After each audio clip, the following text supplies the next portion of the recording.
Listen-only mode. Olá pessoal, sejam muito bem-vindos, um bom dia. Nós estamos começando agora a nossa entrevista ao vivo com o professor Nicola Minervini, com a temática de contornando os desafios nas exportações brasileiras. Eu vou estar fazendo a entrevista com o professor Nicola Minervini, meu nome é André Barbosa, sou gerente de marketing da Educomex. O meu e-mail está aí na tela, é andre.barbosa@educomex.net. Se você tiver algum comentário, sugestão, depois entrar no nosso site, tiver alguma dúvida, fique à vontade para falar comigo. Vou ter o maior prazer em lhe ajudar. Eu vou falar bem rapidamente sobre a Educomex, prometo que não vou tomar muito tempo, para a gente ir logo ao que interessa. Mas o nosso objetivo principal é suprir o mercado de comércio exterior com produtos inovadores e relevantes na área de educação personalizada para capacitação e atualização profissional.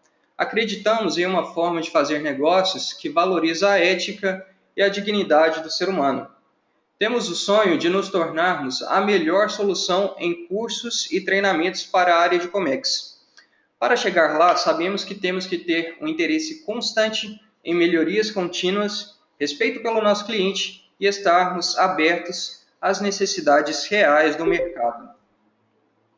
Gostaria de te convidar para conhecer o nosso site, os nossos cursos e o nosso blog.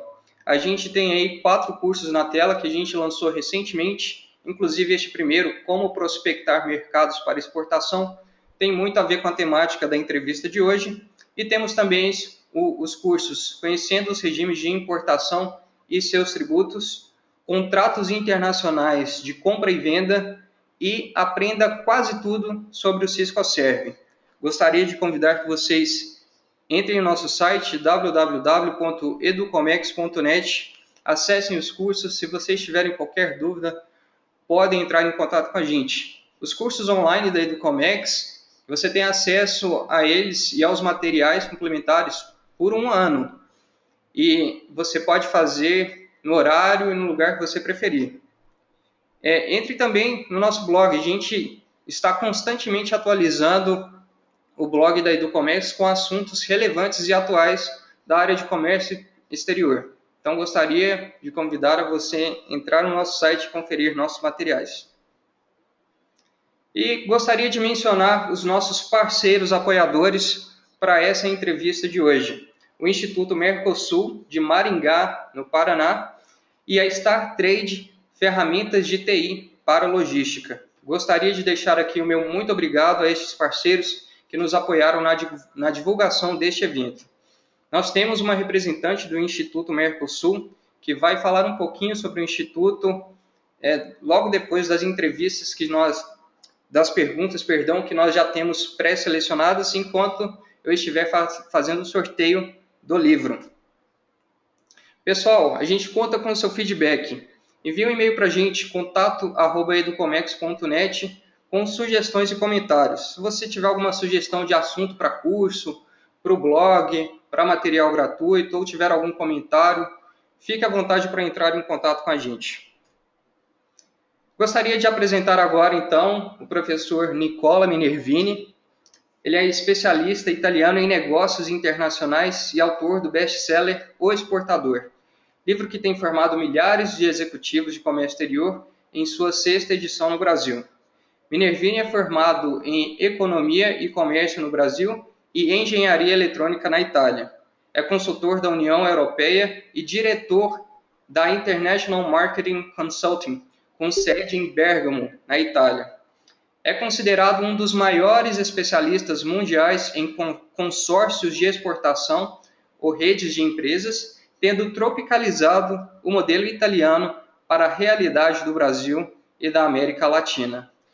O professor Minervini viveu aqui no Brasil por 25 anos, então ele conhece muito bem a realidade das empresas brasileiras e todo o contexto do Brasil em termos de exportação.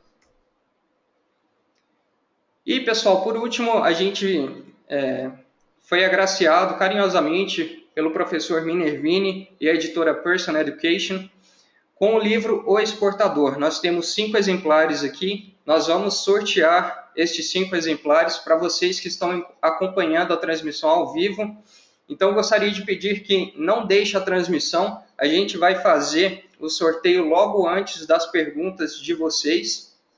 Depois que a gente já fizer as perguntas que nós já temos aqui pré-selecionadas, então fique na transmissão.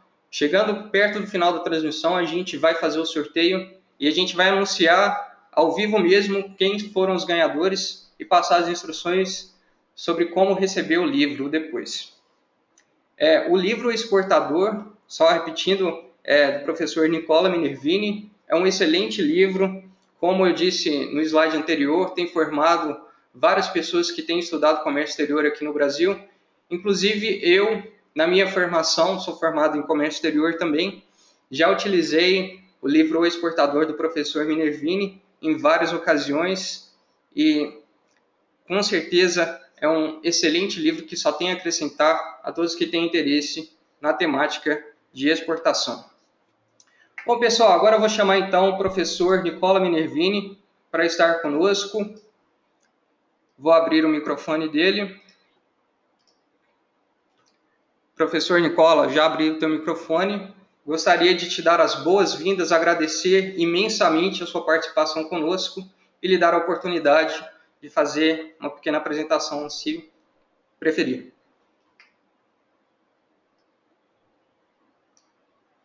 Bom dia a todos. Bom dia, André, muito obrigado. Agradeço a participação de todos.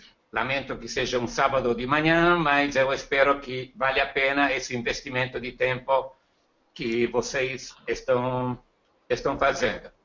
Então, eu iria logo nas perguntas. André, você pode então iniciar. Tá ok, muito obrigado, professor. A primeira pergunta, então, que nós temos é: como você avalia o atual momento da economia brasileira no tocante à exportação? Bom, sem dúvida, como sabemos, não é um dos melhores momentos. O saldo positivo nesse ano está previsto em 2 bilhões de dólares, saldo mais devido à restrição das importações e menos devido ao aumento das exportações. O comércio exterior como um todo brasileiro, em relação a 2013, está diminuindo de 15%, em um ano onde o comércio exterior mundial está aumentando de 5%. Então, sem dúvida, a coisa não está boa. Um dos grandes problemas é que, como todo mundo sabe, o Brasil é um grande exportador de commodities, de matéria-prima, e o preço das matérias-primas quem fixa não somos nós, são eles lá fora, os importadores, e exportamos poucos manufaturados. Aliás, em termos de manufaturados, o Brasil representa pouco mais de 0,7% no panorama mundial de exportação. Bom, o que quer dizer isso? Quer dizer que nós temos dois aspectos negativos. Exportamos commodities ao redor de 65%, 70% da pauta da exportação, cujo preço não é determinado por nós, é determinado pelo mercado. E importamos muito manufaturado, mais ou menos a pauta de importação que está ao redor de 80% de manufaturado, cujo preço é fixado pelos exportadores que estão exportando para nós. Moral da história, estamos perdendo de 2-0. Não influímos sobre o produto que nós exportamos e não influímos sobre o produto que nós estamos importando. Obviamente, precisa dar um jeito nisso, mas obviamente isso não se resolve nem em uma geração, mas sem dúvida é importantíssimo incrementar a participação dos produtos manufaturados na pauta de exportação brasileira. Claro que entidades tipo MDIC, SESEX, Apex, etc., estão fazendo bastante, porém, obviamente, isso não é que tenha resultado a curto prazo. Uma pena, por exemplo, agora que o dólar está favorável, entre aspas, para a exportação. Agora nós temos o Plano Nacional de Exportação, tem o Plano de Cultura Exportadora, mas acontece que isso é uma coisa que demora. Então, Está sendo feito muito, porém, sem dúvida, respondendo à tua pergunta, o quadro do nosso comércio exterior não está nada bom. Podemos passar para a segunda pergunta. Ok, professor, muito obrigado. Ainda nessa temática, né, em relação à economia brasileira, no tocante à exportação, a segunda pergunta tem a ver um pouco com isso também, que seria quais os maiores entraves à competitividade brasileira no exterior? Essa pergunta, qualquer jornal no Brasil, como resposta, vai dizer que o famoso e tão falado custo Brasil. São décadas que a gente fala de custo Brasil, de estradas esburacadas, portas que não funcionam, infraestrutura, taxas, taxa cambial, quer dizer, uma série de assuntos fora da empresa. O problema é que talvez a gente está esquecendo que, com nosso foco sobre o custo Brasil, estamos esquecendo de fazer o dever de casa, quer dizer, dentro da nossa empresa. Então, também são anos que eu estou pregando, estou divulgando a ideia, gente, o custo Brasil nós não vamos resolver nem amanhã, nem depois de amanhã. Tanto é verdade que são décadas que a gente não resolve esse problema. Mas o que nós podemos resolver já a partir de amanhã é o custo empresa. Verificar dentro da nossa empresa o que dá para fazer a nível de desenho, tecnologia, inovação, organização de pessoal, treinamento, etc, etc. Aliás, falando de treinamento, nós precisamos formar mais gerentes de exportação e menos técnicos de exportação. Nada contra os técnicos, precisa. Mas acontece que precisamos mais de gerentes de exportação. Aqui queria fazer uma pequena pausa. Eu, vendo no internet o outro dia, eu vi que uma pessoa no Brasil, uma autoridade no Brasil, afirmou ou deixou essa afirmação: exportar nada mais é do que contratar demanda externa.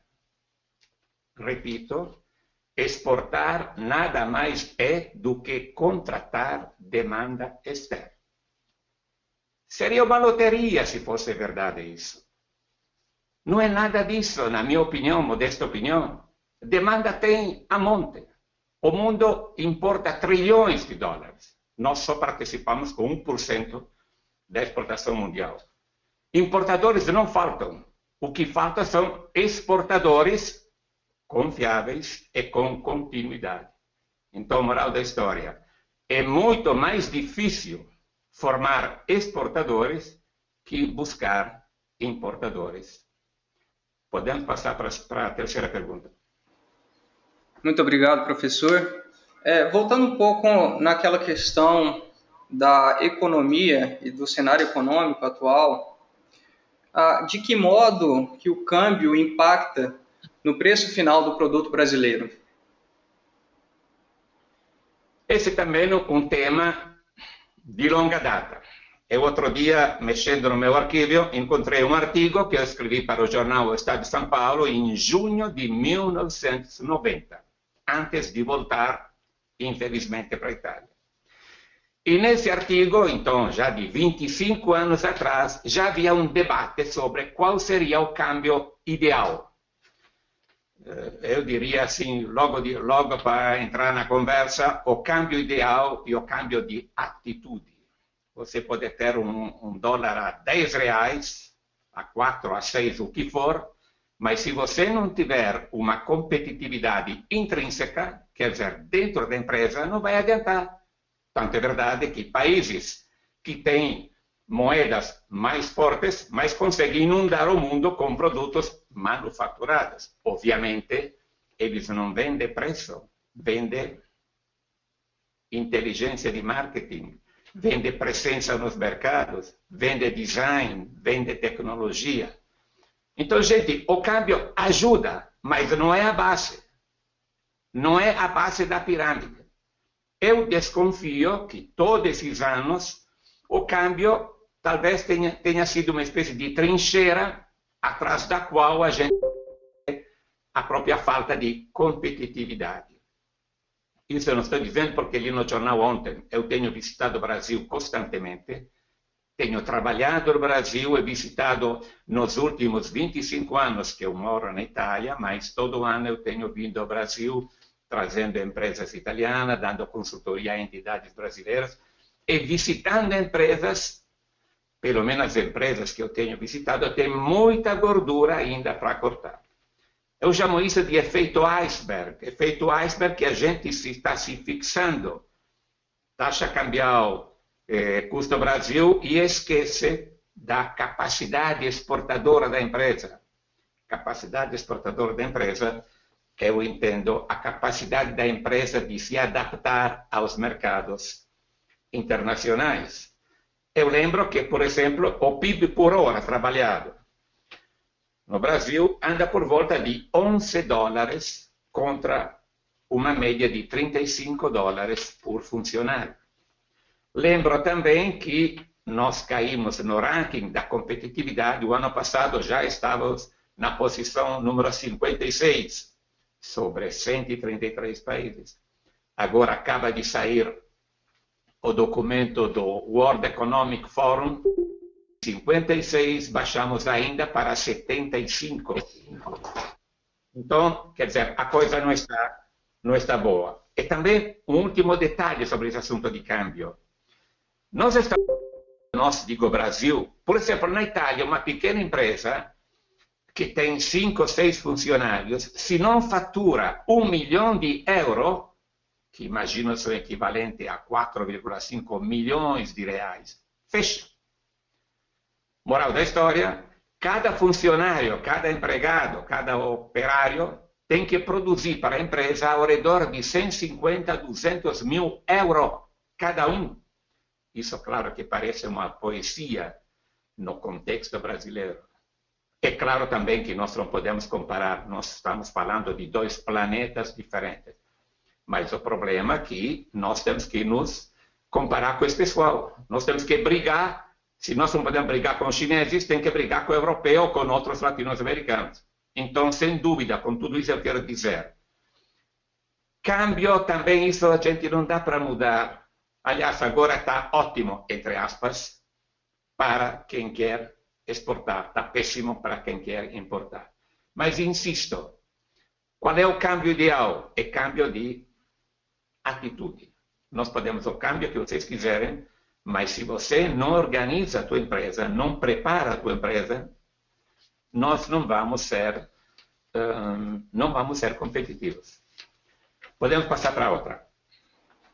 Ok, professor, muito obrigado novamente. Agora a gente tem uma pergunta de um participante e eu gostaria de apenas fazer um adendo aqui, professor, só lembrar o pessoal que ao final aqui das nossas perguntas pré-selecionadas você vai poder enviar a sua pergunta também.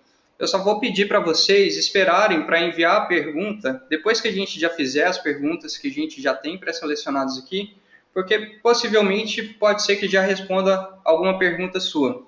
Alguns participantes já haviam enviado pergunta para a gente, que a gente havia pedido por e-mail, e a gente já pré-selecionou algumas dessas dúvidas. Então vamos para a pergunta de um participante que é: qual sua opinião sobre participação das empresas brasileiras em feiras internacionais? Quais dicas você pode dar para aquelas empresas que pensam em expor em feiras setoriais no exterior, mas ainda estão reticentes sobre o assunto?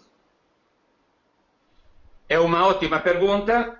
Eu considero a feira o instrumento mais importante de marketing, de comunicação, de promoção, de pesquisa de mercado. Infelizmente, na minha opinião sempre, não há muito uma cultura de feira internacional. Às vezes a feira é vista como uma forma de um passeio, de turismo, ou é visto que eu tenho que ir na feira, tenho que trazer um talão de pedido. Estamos falando de feiras de caráter internacional, não a feirinha da esquina. Então, feira é importantíssima. Eu falo sempre para os alunos, quando eu dava aula de internacionalização, mais vale um dia em feira que um mês estudando marketing internacional, porque você visitando a feira, você tem a teu alcance promoção, comunicação, pode ver o produto, pode ver o olho no olho com o teu interlocutor, tem uma fantástica forma de você sentir o pulso do mercado. Agora, por favor, não vão em feiras como expositores se vocês não conhecem a feira como visitante, porque pode acabar de ir na feira errada. Exemplo, durante os meus anos de Brasil, eu conheci uma senhora que vive em Pindamonhangaba, imagino o estado de São Paulo, que ela produz joias. Aí ela decidiu exportar, aqui abre e fecha uma parêntese, cuidado, antes de decidir exportar, tem que fazer uma avaliação, se você está pronto, A, para vender para a loja da esquina, B, para vender talvez para um shopping center, dos mais requintados, e depois você pode pensar de atacar o mercado externo, porque as exigências do mercado externo, mediamente, são muito mais altas. Voltando à senhora de Pindamonhangaba. Ela vendia lá na cidade, mais ou menos pouco no estado de São Paulo, mas a moda da exportação, aquele slogan, exportar o que importa, etc. A senhora pega a mala tal e foi na feira de Ibercoia, uma das principais feiras mundiais de joias em Madrid. A senhora conseguiu fazer 4 desgraças de uma vez só. Bom, primeiro, ela foi na feira como expositora, mas não conhecia a feira como visitante. E isso é o primeiro erro. Você tem que, se possível, visitar antes a feira. Em 3 dias você tem uma ideia, se você de 0 a 10, como está posicionado. Se você está em 2, em 8, está até em 12. Porque se você nunca saiu da tua fabriqueta, da tua fábrica, você nunca se comparou com o mercado externo, vai ser difícil você adivinhar que você tem um produto exportável. Então, o primeiro erro foi na feira como expositor. Segundo erro, em Madrid se realiza contemporaneamente a feira de joias, que é Iberjoia, e a feira de presente, artigos da moda, bijuteria, chamada Intergift. Acontece que a senhora fazia uma pulseira. Acontece que a joia vendida no Brasil para o mercado europeu não era considerada joia, porque o consumidor europeu tem uma maturidade de consumidor diferente. Para nós era pouco mais que uma bijuteria fina. Moral da história, ela errou em ir na feira de joias. Ela tinha que ir na feira de presente, de bijuteria. Segundo erro. Terceiro erro. O pessoal perguntava, para uma feira internacional tem gente da Singapura, da Finlândia, da Noruega, do Brasil, da Itália, etc. O pessoal perguntava, senhora, está bonita essa pulseira, quanto custa? E a senhora falava $70. E, ovviamente, vocês imaginam um finlandês, um norueguês ou alguém que vem do Nepal, $70, pergunta, aonde? E ela falava, na minha fábrica em Pindamonhangaba. Bom, eu sei que existe Pindamonhangaba porque eu morei no Brasil, mas vocês devem estar de acordo comigo que nem sempre o pessoal pode conhecer cidades não muito famosas. E a mesma coisa que eu dizer para vocês, eu quero vender para vocês essa caneta e vale 2 euros em Pedrengo, uma cidadezinha pequenininha perto de Bergamo onde eu moro. Estou já imaginando as perguntas que vocês vão se fazer. Pedrengo onde fica? A. B. 2 euros, quantos dólares são? Segunda pergunta. Onde eu vou embarcar a bendita da caneta? Quanto vai custar? Quer dizer, já passou a vontade para você comprar a caneta de mim? Vai na loja da esquina e sai muito mais barato. A mesma coisa, se você numa feira internacional leva um preço colocado na tua empresa, não é uma forma de atuar no mercado internacional. Você, mínimo, tem que conhecer os famosos Incoterms, que quer dizer International Commercial Terms, términos de comércio internacional. Moral da história, se eu quiser vender essa caneta a alguém que mora em São Bernardo, estado de São Paulo, por exemplo, eu vou dizer para ele, olha, essa caneta custa 2 euro in Pedrengo. Pedrengo é uma cidadezinha perto de Bergamo. Eu vou embarcar essa caneta, não posso uma, mínimo vou te mandar um lote de 48. Colocado no aeroporto de Milão vai custar tanto. Eu imagino não, eu estudei antes em que classificação alfandegária vai se enquadrar isso, mas primeiro eu vou fazer um contato com um despachante brasileiro, porque vocês têm uma forma de importar que nem Machiavelli poderia se explicar. É complicadíssimo toda a estrutura de custos de importação para que eu possa dar uma ideia em reais, ou mínimo em dólar, de quanto custa uma caneta. Voltando ao exemplo da senhora, a senhora dizendo que custava $70 em Pindamonhangaba foi o terceiro erro, porque não quer dizer nada aqui na Europa, $70 lá. Eu quero saber aqui na minha casa quanto vai custar. O mínimo em Barcelona, o mínimo no aeroporto internacional de Guarulhos.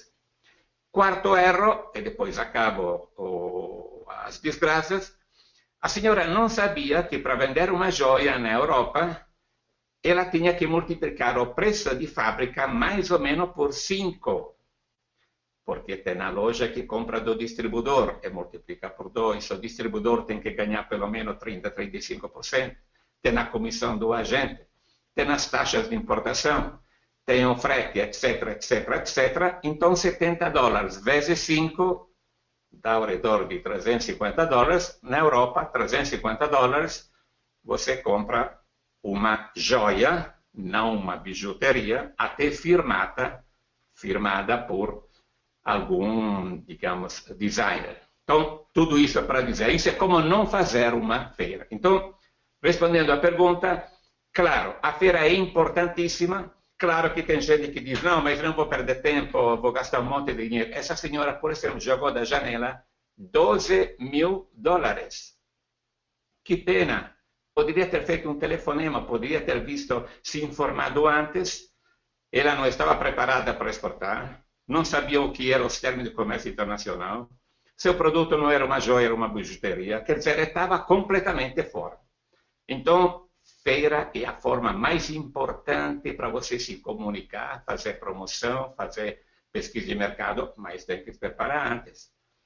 E eu vejo, infelizmente, que muitas vezes estão saindo do Brasil missões de empresários, ou tem, digamos, entidades que organizam participação como expositores em feiras, levando gente que nem sequer pode vender na esquina. Então, antes de fazer esse investimento, primeiro nós temos que fazer uma avaliação interna da empresa. Nós estamos preparados. Então, que tal a gente primeiro visitar a feira, que é a primeira atividade da exportação? Se vocês perguntarem qual é a primeira etapa para ser exportador, provavelmente alguém vai dizer para vocês, tem que ter o registro do Siscomes. Errado. Que adianta você ter o registro do Siscomes se você não pode vender nem na esquina? Primeiro você tem que se medir. Depois vem toda a parte burocrática e administrativa. Então, a forma mais prática, mais barata, mais rápida, para você saber por quanto anda, é visitar uma feira internacional. A número 1 do teu setor. Moral da história, quando você volta, ou você volta deprimido, que tem que comprar uma caixa de Prozac no aeroporto, ou você volta com o teu ego lá em cima, porque você viu que o teu produto não anda tão mal assim. Então, feira é importantíssima, mas que, como tudo na vida, tem que ser preparado. Não é uma publicidade, no nosso livro tem um capítulo inteiro, é uma dezena de checklists, o que fazer antes, durante e depois uma feira internacional. Podemos passar para a próxima. Ok, muito obrigado, professor. A próxima pergunta, acredito que tem um pouco a ver com algumas das coisas que você falou nessa pergunta anterior, que é quando a pessoa decide começar a exportar e às vezes comete esses erros. Essa pergunta aqui foca na pequena e a microempresa, que seria, de que modo a pequena e microempresa brasileira pode exportar? Bom, essa pergunta também me ajuda a responder parte da pergunta da Vivian, que é uma das participantes, que ela fez uma pergunta que ela definiu justamente enorme, como pergunta, mas, Vivian, foi ótimo que você fez essa pergunta. Então, vamos lá. Honestamente, quando se fala de micro, pequena empresa, se a gente pensar que para exportar você tem que viajar, você tem que estar na internet, você tem que ter um produto embalado de uma certa forma, você tem que ter recursos, você tem que ter informações, você tem que ter inteligência de marketing, etc, etc, etc. Provavelmente existe um patamar abaixo do qual, lamento, mas não há como jogar micro e várias pequenas empresas na exportação quando a empresa nem sequer pode vender na loja da esquina. Então, eu separaria a conversa em duas partes. Digamos que nós temos o universo de empresa que quer exportar. Fantástico, porque também microempresa pode ter um produto único, um produto fantástico, que tem uma fila na porta para comprar. Fantástico. Então, eu pegaria o universo das empresas, faria uma prévia seleção de empresas, com um critério, uma metodologia que eu chamo de Export Checkup, avaliação da empresa. Então, as empresas que não alcançam, por N motivo, um mínimo de requisitos, eu colocaria essas empresas no trilho de melhoramento da competitividade. As empresas que já estão em um bom patamar, a essa empresa eu faria um treinamento para exportar.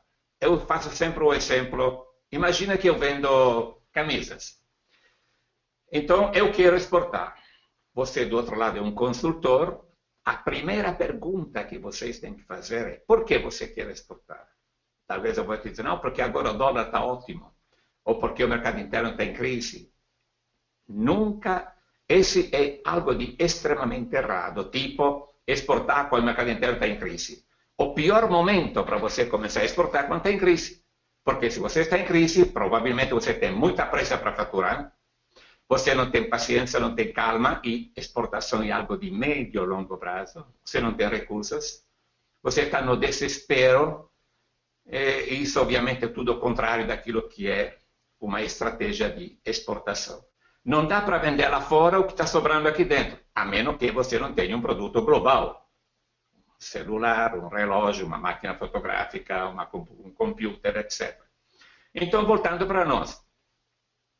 Se eu estou fabricando camisas e alguém me pergunta a quem você vende, eu falar que eu vendo a camisa no armarinho da esquina, esqueça da exportação, porque provavelmente se você vende no armarinho, você não vende uma camisa de boutique, você não vende uma camisa para aparecer nas lojas da, sei lá, em São Paulo, Frecaneca, do Globo, no Shopping Center de Guatemi e companhia. Então, você ainda tem que fazer muita coisa. Quer dizer, você está no primário, tem que fazer o secundário, superior, etc. Se você me diz que você vende nas boutiques, quer dizer, se você não tem o mercado interno, que é mais fácil brigar, teoricamente, você já está em um patamar lá em cima, você está mais próximo da exigência do mercado internacional. Então, moral da história, em que modo a pequena e microempresa brasileira pode exportar? Primeiro vamos fazer uma seleção, quais as empresas para jogar no canal da exportação e quais tem que esperar para melhorar a competitividade, para que no lugar de vender a camisa no armarinho, vende na loja mais bonitinha, vende no shopping center, vai na boutique. Claro, eu estou falando em termos de etapas, mas eu imagino que vocês estão de acordo comigo que se você não tem o mercado interno, falando português, falando em reais, conhecendo a legislação, você não alcança a excelência, vai ser muito mais complicado vender lá fora. Mas ainda com a concorrência que existe no mercado internacional. Então, como é que fica? E isso também é um tema que eu estou pregando há muitos anos. Na minha opinião, você só tem duas soluções. Ou você tem que aumentar o tamanho da tua pequena empresa, mas um pouco poético. Como é que você aumenta o tamanho da tua empresa sem jogar dinheiro lá dentro? Ou você vai ter uma outra alternativa. Ou você tem que investir em nichos de mercado, que também é romântico. Nicho de mercado quer dizer tem que ter desenho, tem que ter tecnologia, tem que conhecer os mercados, etc. Então, como é que fica? A única solução, não queria parecer drástico, é juntar sinergias ou sinergias. Você é bom na produção, eu sou bom nas vendas, você conhece o mercado da Argentina, eu conheço o mercado do Chile, você tem uma empresa que está sobrando um quarto da capacidade, eu tenho uma empresa que está super... Quer dizer, vamos sentar ao redor de uma mesa para ver o que dá para fazer em conjunto. Isso é bonito para dizer nos livros, e aqui é muito difícil fazer isso, e eu passei por esse tema há muitos anos, é extremamente difícil pensar em associatividade nos países latinos. Os latinos são amáveis, te colocam à vontade, mas nós temos três virtudes, infelizmente, que sobressaem. Nós somos individualistas por natureza, desconfiados por vocação, curto-prazista por visão. Pronto. Como é que você vai se associar se você é individualista? Você está rezando se o outro não alcança você? E você está pensando para hoje, não para amanhã, que é já a longo prazo. Esse tem sido o nosso grande problema. Porém, respondendo a tua pergunta, como é que a pequena e microempresa pode exportar? Excetuando algumas raras exceções, a única forma é se integrar. É dificílimo, mas não é impossível. Eu mesmo, no ano 2000, fui chamado por várias entidades brasileiras, nós fizemos, ainda existem dois exemplos no Brasil, um em Santa Catarina e o outro no Rio Grande do Sul, junto à Asintecal, que é a Associação de Componentes de Calçado. Se vocês quiserem saber mais sobre esse assunto, eu sugiro vocês lerem, tem um livro fantástico, A Primeira Exportação a Gente Nunca Esquece, esse é o título do livro. E o segundo livro é Passaporte para o Mundo. São dois livros escritos pela Apex, Agência de Promoção de Comércio Exterior do Brasil, onde vocês encontram, felizmente, muitos casos de pequenas empresas que, sozinhas ou em grupo, chegaram a exportar. Tem um caso, incluso, muito interessante de pessoal que conseguiu, em grupo, exportar roupa de praia para a Itália. Elas vieram para a Itália, assistiram Moda Praia, assistiram várias feiras, pensavam de ter um produto não ao, digamos, não ao alcance da exigência do mercado, mas o produto delas estava fantástico, e elas em grupo estão exportando. Claro, tiveram que fazer alguma modificação no tamanho dos biquíni, porque quando o pessoal aqui viu o tamanho do biquíni, pensava que era produto para a infância, e, no entanto, que era produto para adulto, mas fora a adaptação do produto, o resto foi fantástico. Moral da história, é possível trabalhar em conjunto. Precisamos ser menos latinos, deixar de lado aquela... a gente está procurando se destruir reciprocamente a nível de preço, mas não adianta, porque na esquina vai ter uma loja de um chinês, por exemplo. Não dá para vender mais preço. Tem que vender engenharia de venda. Tem que vender desenho. A paridade de condição tem que vender serviço. Podemos passar para outra. Ok, professor. André? Estou aqui, muito obrigado. A nossa próxima pergunta já entra um pouco em relação ao seu trabalho no livro O Exportador. É o seguinte, em seu livro O Exportador, que está na 6ª edição, você fala do método PIME, ou PIME, Promoção, Informação, Mercado e Empresa. Você poderia nos dar mais detalhes sobre esse método? Ok. Esse tem sido o método sobre o qual eu tenho trabalhado na minha carreira profissional. Eu acredito que os 4 pilares fundamentais da competitividade de uma empresa no mercado externo estão nesses 4 pontos. Promoção. PIME, P de promoção. Se o pessoal não sabe da tua empresa, não vai comprar de você. E se você não faz uma promoção bem feita, no internet, no catálogo, você não conhece as diferenças culturais, abre e fecha parênteses, 70% dos negócios não se realizam por falta de conhecimento de diferenças culturais. Então, se você vai negociar na China, na Alemanha, na Argentina ou na Itália, e você não pensa como eles pensam, vai ser difícil. A pergunta é, mas sou eu que tenho que me acostumar a ele ou ele tem que se acostumar a mim? Depende de que lado da mesa você está sentado. Se você quer vender algo, é provável que o teu potencial comprador já recebeu mais 25 gerentes de exportação. E ele vai comprar a paridade e condição de quem ele criou mais empatia, aquela química. Então, moral da história, é importantíssimo o conhecimento de diferenças culturais. Nós dedicamos também um capítulo inteiro sobre isso. Então, P de promoção. Promoção, comunicação. Entendo marca, entendo instrumentos de comunicação, redes sociais, como fazer uma feira, como estudar as culturas. P de promoção. I de informação. A maior carência do pessoal é a falta de informação. Por exemplo, o empresário italiano queria exportar para o Brasil. Infelizmente, até pouco tempo atrás, tinha gente que pensava que no Brasil ainda tem índios com arco e flecha nas árvores. Então, esse senhor faz dois tipos de móveis: móveis de classe A com um design fantástico e móveis de classe B para, digamos, para os comuns mortais. Ele, pensando que o Brasil é um país emergente, eu pessoalmente odeio essa palavra emergente, ou em via de desenvolvimento, levou para uma feira brasileira. O outro que errou, ele foi numa feira como expositor e não como visitante. Levou os móveis de classe B, pensando que tanto no Brasil não vai ter muita exigência. Eu lembro que o Brasil está fazendo móveis fantásticos.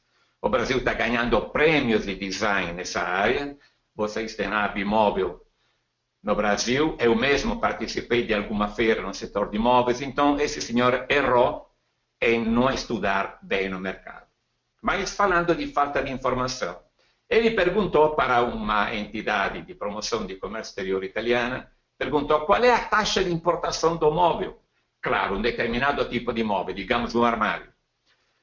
O pessoal falou que, olha, a taxa de importação sobre, quem trabalha com comércio exterior sabe que cada produto está identificado por um determinado código alfandegário, nomenclatura, vocês têm a TEC, etc. Então falaram que, olha, para esse número, que são normalmente 8, a taxa é de 15%.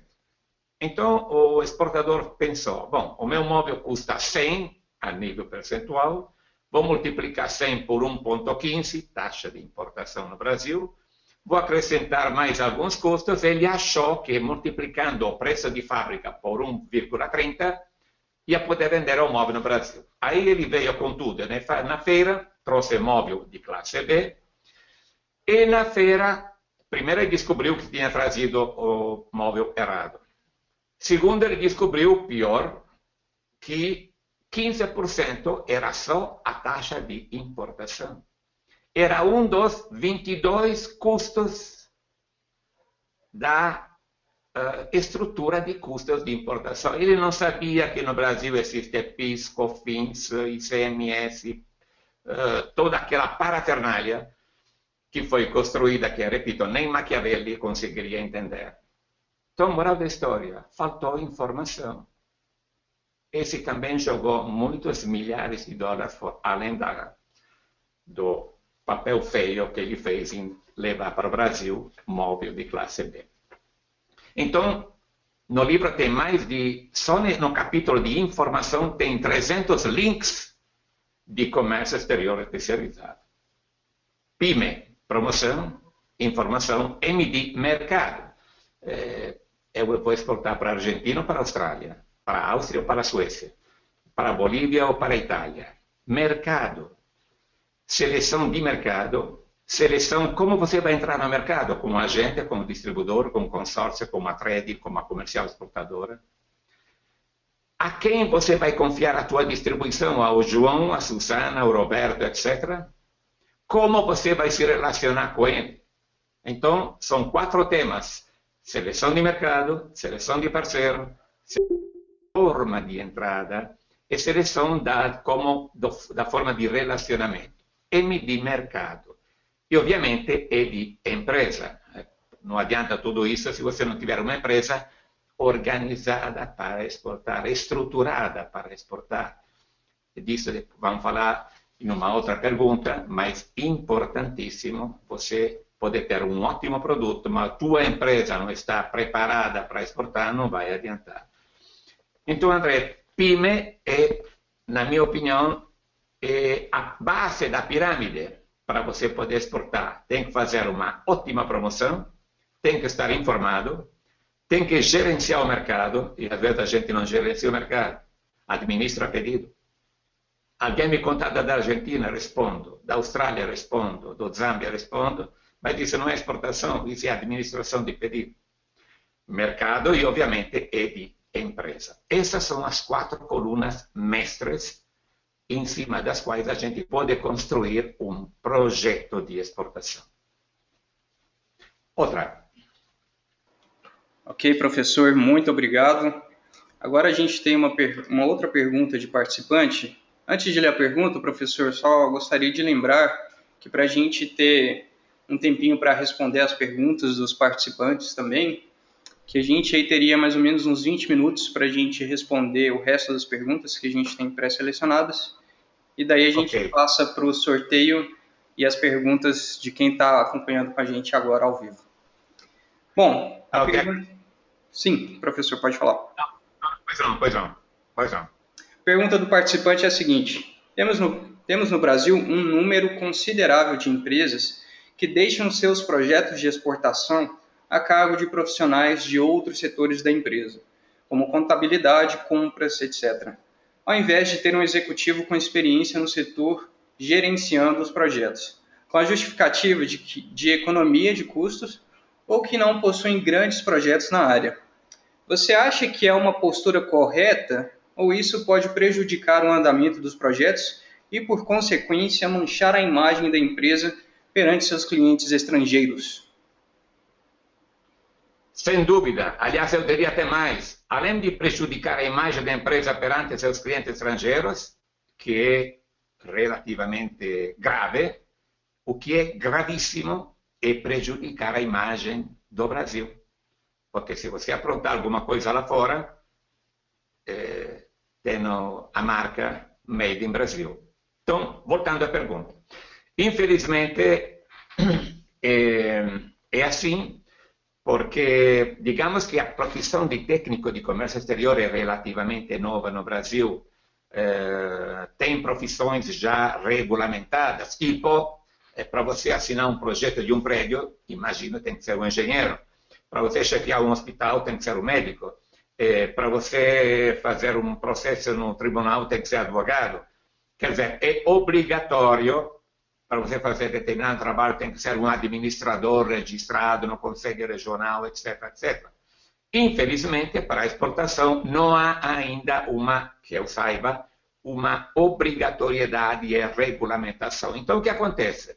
Exportação, pensando que a gente encontra importadores aí no Google, ou pensando que basta falar um pouquinho de inglês. Então, tem gente que, infelizmente, ou pega uma linha e vai tocando campainha por aí, ou coloca alguém que, sei lá, esteve 4 meses aí em Miami, se não em Nova York, fala inglês, ou coloca o contador da situação, mas não é nada disso. Então, infelizmente, digamos, não há ainda essa cultura.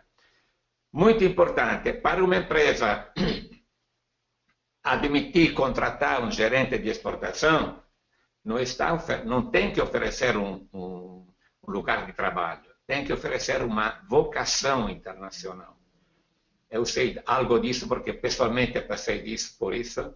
Eu fui contratado como gerente de exportação em uma empresa brasileira e depois de 2 meses eu tinha inimigos, todos os meus colegas de trabalho. Porque para você exportar tem que ter um produto competitivo, área de produção. Um produto com projeto competitivo, área de projeto. Tem que despachar certo, pessoal da área de expedição. Tem que aceitar condições de pagamento diferentes, área administrativa. Moral da história. O gerente de exportação é que nem um maestro de orquestra. Mas tem que ter músicos que sabem tocar e tem que ter instrumentos afinados. Traduzindo ao português, a empresa tem que estar integrada. Então, estamos, infelizmente, muito longe disso. Então, é importante que haja... mas como sair dessa situação? Por exemplo, mas isso talvez seja um pouco poético, quando uma empresa tem a chancela ou tem o alvará de exportador, que basta ter o famoso registro no Siscomet, na minha opinião, mas isso vai demorar quem sabe quanto tempo. Você quer exportar? Fantástico. Você tem um executivo de exportação dentro da tua empresa? Não, então lamento, não dá para você ter o número de registro. Claro que isso pode parecer meio romântico, mas eu não vejo outra solução, porque necessariamente vai passar muito tempo. Lamento, mas não há ainda uma regulamentação. Eu imagino que o Siscomex, ou autorização para você exportar, é como um alvará. O prédio pode funcionar, ou sei lá, algo, digamos, é uma chancela.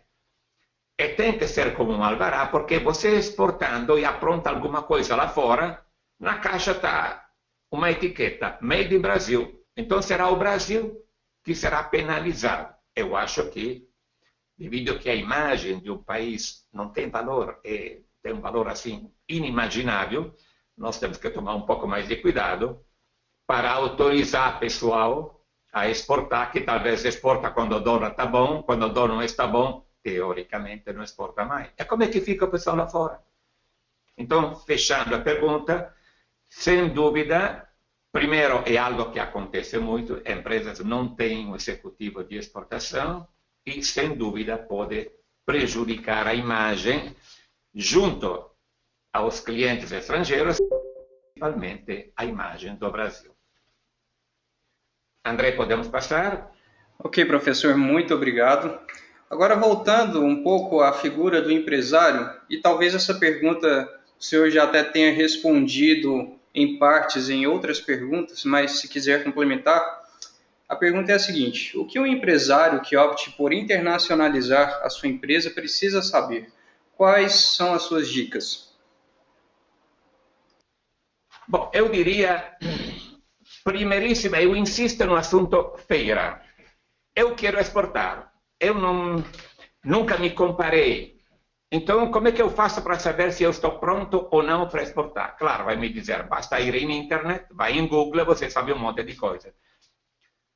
Cuidado, gente. Eu em internet eu vou ter uma telinha aqui na minha frente. Nada melhor que você visitar a principal feira do teu setor, repito, para você se medir. Também um outro exemplo, uma vez no México eu fiz um projeto no setor de couro e calçado, entrei numa empresa, a senhora empresária me falou, você acaba de entrar na melhor empresa mexicana, fabricante de bolsas. Eu pensei que o empresário tem que ser orgulhoso da sua empresa, e também não precisa exagerar. Aí eu, para ver se a senhora concretamente sabia qual o nível dela de competitividade, perguntei, alguém que faz bolsas, produtos de couro, etc., perguntei, senhora conhece a feira de Offenbach, na Alemanha, que é uma das principais feiras nesse setor? Conhece a linha Pelle de Bologna? Conhece o Mipel de Milão? Conhece? A senhora nunca havia visitado nem sequer a feira da Cidade do México. Moral da história, como é que você sabe que está fazendo um ótimo produto se você não se compara? A mesma coisa que eu digo, eu gostaria de ver como é que eu ando de 0 a 10 no trabalho que eu faço. E como é que eu posso me dar uma resposta? Se eu tivesse tempo assistindo a centenas de seminários para ver o que os outros estão contando e eu não estou contando, para melhorar didática, exemplos, conteúdos, atitude, etc, etc. Então, respondendo à pergunta, o que precisa saber? Você tem que, insisto, procura fazer esse ótimo investimento. Visita a principal feira do setor. Você vai me dizer, mas eu sou uma pequena empresa. Então, antes de pensar na exportação, talvez você pode colocar um pouco mais de valor agregado no teu produto e você pode vender melhor no teu mesmo mercado. Ou você pode aumentar o leque, tipo, se você faz autopeças, por exemplo, e você vende na lojinha ou no posto de gasolina da esquina, talvez você pode aumentar a gama do pessoal que está vendendo o teu produto. ou você pode colocar mais valor agregado de maneira que, voltando ao exemplo da camisa, no lugar de vender a camisa no armarinho, vende a camisa na loja ou no shopping center. Ou você pode buscar uma empresa comercial exportadora, uma trading, de maneira que você pelo menos tirar o custo, reduzir o custo da inexperiência. É como você se jogar na água sem saber nadar. Então você tem que, mínimo, se jogar na água com salva-vida. Tipo, uma trading, tipo, se informar, tipo, se associar com outras empresas. Então, as minhas dicas: visite uma feira, verifica antes se você pode melhorar o teu posicionamento no teu mesmo mercado interno. Essa senhora de Pindamonhangaba, por exemplo, que foi até Madrid para vender joias, que pena. Talvez poderia ter ido, não sei, a Belo Horizonte, se não a Maringá, se não a Londrina, quer dizer, algo de mais ao alcance dela, para que ela pudesse crescer mais antes de enfrentar. Você tem para fazer a universidade, tem que fazer o primário, o secundário, o ginásio, a companhia, quer dizer, tudo na vida tem seus degraus. Então, esses são as minhas, digamos, em definitiva, o que a empresa precisa saber? Precisa saber se ela está pronta para exportar. E antes, eu faria essa pergunta: por que você quer exportar? Se a empresa me dizer que eu quero exportar porque o dólar está fantástico e o mercado interno está em crise, eu vou dizer para ela: lamento, mas isso não é uma forma para exportar. Até quando a gente vai considerar a exportação uma operação financeira, nunca vamos ser uma potência exportadora. Se você me dizer que você está em um patamar perto da excelência do mercado interno e você está enxergando a exportação como uma estratégia de desenvolvimento, aí é outra conversa. Então a empresa precisa saber disso. E as dicas visite uma feira, procura se juntar com empresas complementares, tipo, você faz camisas, o outro faz calças, o outro faz meia, o outro faz sapato, quer dizer, produtos complementares entre si. Se você não é uma grande empresa, honestamente, e você não tem um produto único ou quase único, é extremamente complicado enfrentar o mercado externo. Passamos para outra. Ok, professor, muito obrigado. A próxima pergunta tem um pouco a ver com o que o senhor acabou de falar. Acha interessante participar de missões empresariais no exterior para acelerar a exportação? Sem dúvida, eu considero a missão até mais importante da participação, em alguns casos, de feira internacional. Agora, como sempre, tudo na vida tem que fazer direito. Porque às vezes acontece que uma determinada entidade decide de fazer uma missão tipo na Rússia ou em Dubai, que está a moda em Dubai. Aí o pessoal manda uma circular, um comunicado dizendo: gente, estamos preparando uma missão para Dubai, saímos no dia 15 de outubro, se não de dezembro não, outubro, vai custar tanto, manda o teu site, etc, etc. Isso é como jogar fora dinheiro. Porque talvez você está levando para Dubai, ou para Moscou, ou para Frankfurt, gente que nem sequer pode vender na lojinha da esquina. Então, voltando a nós, é importantíssimo participar de missões, mas sempre tem o problema da avaliação inicial. Então, a entidade que organiza a missão, tem que identificar um setor. Aliás, falando de missões, eu diria que tem 3 tipos de missões. Tem as macro-missões, que enchem um 747 aí de um monte de empresários, parlamentares, senadores e companhia. Eu diria, se você é uma pequena, média empresa, não vai. Isso vai servir mais para colocar fotografia no Facebook e menos para trazer pedidos. Digamos, é mais algo de institucional. Claro, a grande empresa figura nessas grandes missões. Depois tem as missões que leva pessoal de setores dos mais diferentes, pessoal que produz palmito, autopeças, vestuário com móveis. Vai ser complicado, do outro lado, criar uma agenda de contatos.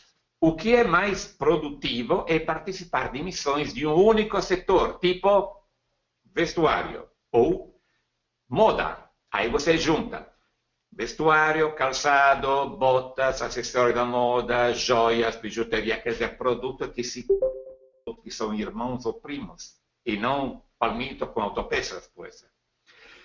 Falando, então, uma vez definido o mercado, definido o setor, a entidade, então, chama, tem uma convocação, então chama, gente, nós queremos fazer uma missão, esses são os dados do mercado, e pergunta para o pessoal que está presente ao seminário, quem de vocês quer participar da missão? Tem 100 pessoas no auditório, digamos que 40 levanta a mão. Ótimo. Dos 40, eu vou pegar os dados e eu vou mandar, entidade, vou mandar um consultor experto, especialista na empresa para fazer um check-up, uma avaliação de como a empresa anda a nível de tecnologia, desenho, promoção, informação. Quer dizer, como é que a empresa, qual o nível de competitividade? Nesse check-up, provavelmente, vai ter a empresa que eu tenho que cortar. Eu tenho que cortar até gente que ele não vai se dar bem com os demais, quer dizer, não tem aquela empatia. Tem o famoso semeador de zitzânia, aquele pessoal aí que encrenca com todo mundo. Tem que cortar, lamento. Então, é um assunto, não basta preencher a inscrição, tem que fazer uma seleção, tem que fazer um dossiê da empresa, a empresa tem que te dizer, não, dá uma olhada no meu site www, não, tem que te dizer por que quer ir a Dubai, o que quer fazer em Dubai, qual tem que ser o perfil do parceiro dele, se ela quer um agente ou distribuidor, principalmente o que a empresa quer oferecer ao próprio importador, etc, etc, etc. Então, é algo, eu tive a oportunidade de guiar ao Brasil 7 missões diferentes ao longo dos últimos 20 anos, 2 missões ao México, mas isso é um projeto que durou meses. Se você receber uma convocação tipo, próximo mês ou daqui a 2 meses, tem uma feira, tem uma missão, não vai, porque provavelmente não vai ter toda esse backup, toda essa organização. Então, André, fechando a pergunta, sem dúvida, ficam de olho nas missões empresariais, mas, por favor, se você receber um convite para participar de uma missão, pergunta, A, vai ter uma apresentação do país? B, quem organiza a missão conhece a fundo o mercado ao qual nós estamos indo? C, vai ter uma seleção dos participantes ou basta uma simples inscrição e pagar a taxa de participação? D, vai ter o pessoal de lá fora que vai me dar, antes de eu entrar no avião, as fichas do pessoal que eu vou me encontrar lá fora, de maneira que o exportador e o importador eles já se conhecem virtualmente antes do encontro. Porque pode ser que você encontre uma surpresa, você foi até Dubai para vender calçado e o fulano quer te vender, sei lá, canetas. Ou pior, quer vender para você calçado. Ou pior, você queria um distribuidor que apresentar um agente. Então, evitando surpresa. Claro que para isso precisa uma organização. Próximo. Ok, professor, muito obrigado. Agora a próxima pergunta volta um pouco na temática de pequenas e microempresas. É o seguinte, como explicar que na Itália 75% da exportação é feita por pequenas e microempresas e no Brasil essa porcentagem não alcança nem sequer o patamar de 10%? Sem dúvida, esse é um assunto extremamente importante e, digamos, a gente precisaria de muito mais tempo. Bom, primeiro, por início de conversa, exportação na Itália é antiguíssima. O mar Mediterrâneo ainda tem um monte de barcos que afundaram na época dos romanos, no comércio que eles faziam com as várias regiões do mundo então conhecido. Sem falar do Marco Polo, sem falar do Renascimento italiano, então, digamos, para uma pequena empresa italiana é natural a exportação. É natural que você entre numa empresinha de 10, 11 funcionários, você pergunta para o dono da empresa, você exporta? Ele quase se ofende, normalmente. Ele fala, claro. E você pergunta, aonde você exporta? Como aonde? Em todo mundo. Tem empresas exportando para 30, 40 mercados diferentes, mas o pessoal não está exportando matéria-prima. Exporta isso, exporta design, exporta inteligência de marketing, exporta tecnologia, exporta aquela genialidade do produto. Então, esse é um tema, por isso essa grande diferença. Essa baixa percentual que existe no Brasil, infelizmente, do México para baixo, mais ou menos coincide de 5, 7, 10%. Então, digamos, não dá para comparar, são dois planetas completamente diferentes, porque o produto exportado para uma pequena empresa italiana é diferente do produto exportado mediamente para uma pequena empresa brasileira. Existe um apoio diferente para a pequena empresa na Itália que no Brasil, legislação diferente. Por exemplo, para você ter uma ideia, mais de 50% da exportação italiana é feita através de clusters, que vocês chamam de, eu acho, arranjo produtivo local, mas é outro planeta.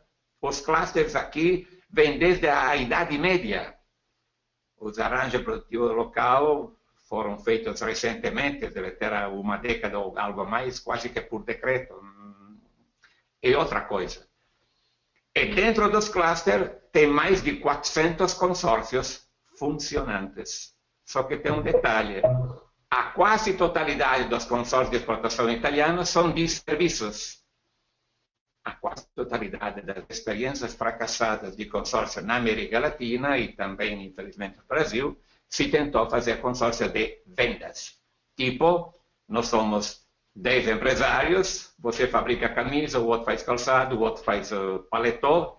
Que tal a gente se junta, fazemos uma 11ª empresa, que será a nossa comercial exportadora, todo mundo vende para a comercial exportadora e a comercial exportadora vende lá fora. Mais ou menos esse tem sido a mecânica na América Latina. Não funciona, porque tem a famosa pergunta: como é que nós vamos dividir gastos e lucros?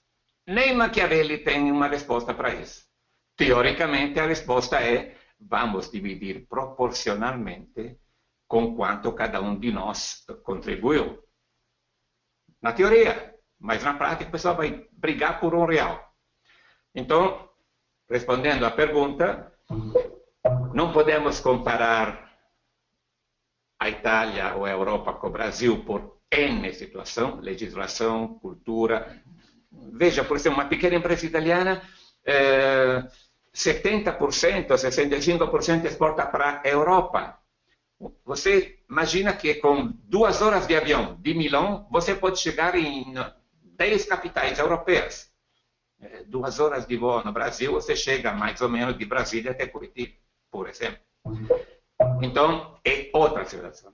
E mais, a Itália está circundada por países, alguns, que são mais ricos do que nós.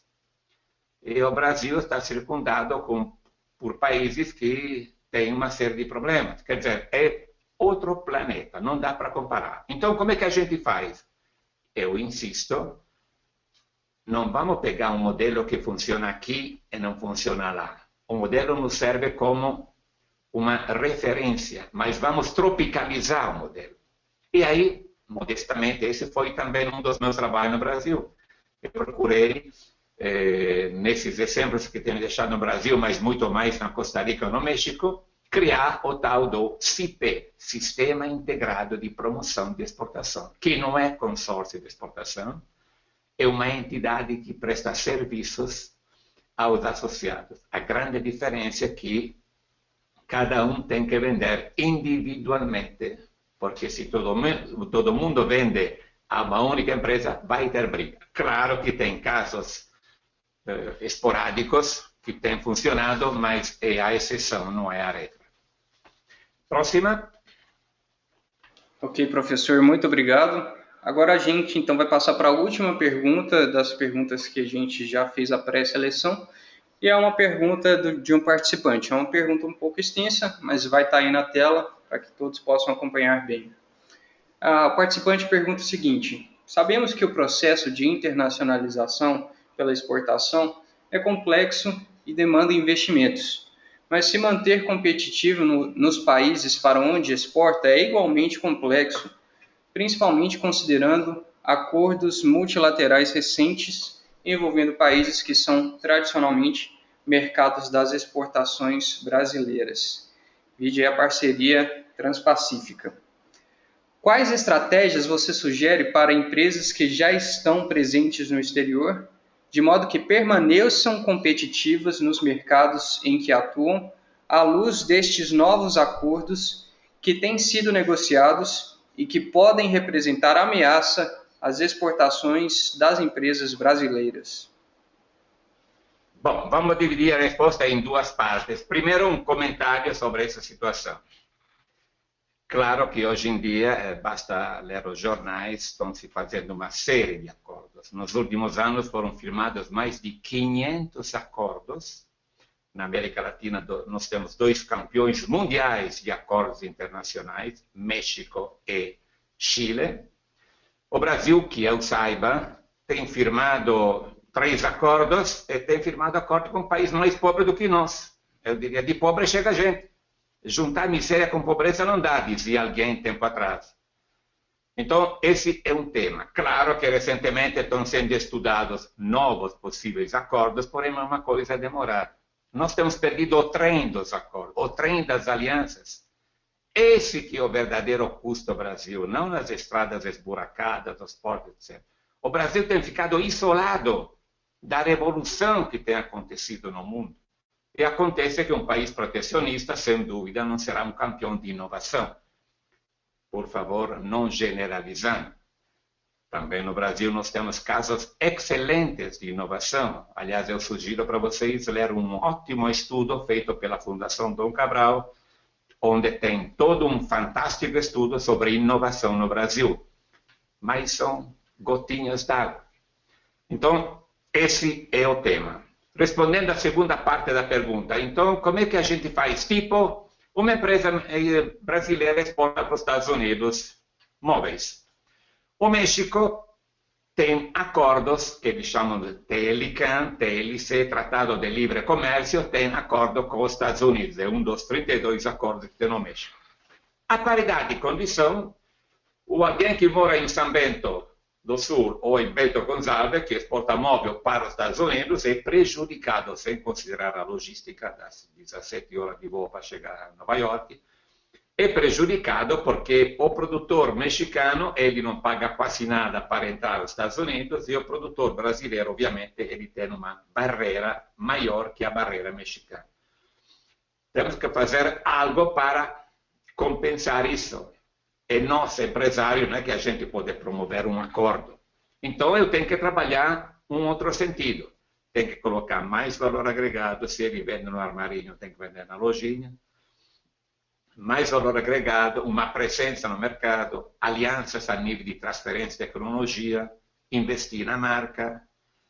Quer dizer, eu tenho que fugir da raia do mercado de preço. Eu tenho que prestar algo a mais para compensar o handicap que eu vou ter devido ao privilégio. Por exemplo, no Brasil tem entrado muitas empresas estrangeiras devido às barreiras que encontravam no Brasil ou devido a produtores tipo argentinos, se não chilenos, que entravam no Brasil com privilégios em comparação com alguém que entrava na Itália. Exemplo prático, eu conheci um produtor de vinhos italianos que queria entrar no Brasil. Agora, além da concorrência interna, que o Brasil, felizmente, está fazendo ótimos vinhos, também, obviamente, tem a concorrência de chilenos e argentinos, que são penalizados menos que os exportadores italianos. Devido a que esse pessoal pertence ao Mercosul ou é associado ao Mercosul, o italiano não. Então, o italiano, para entrar no mercado brasileiro, se associou com uma empresa brasileira produtora de vinho. Fizeram um intercâmbio de tecnologia, de gestão de empresa e está trabalhando muito bem no Brasil. Quer dizer, respondendo à pergunta, nós temos que pensar em termos de alianças, mais valor agregado, uma presença no mercado. Não há outra solução. Você pode me perguntar, mas eu sou pequena empresa, como é que eu não posso fazer transferência de tecnologia? Voltamos ao problema de sempre. Pequena empresa, na minha opinião, insisto, tem que pensar de juntar sinergias com outras empresas.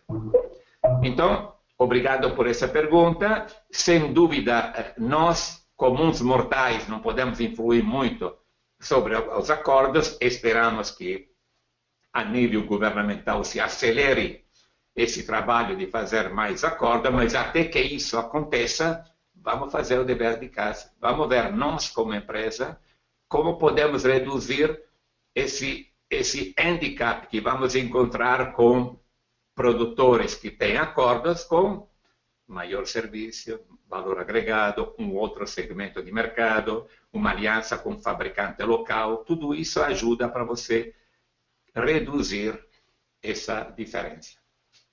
Podemos passar para outras perguntas. Ok, professor, muito obrigado.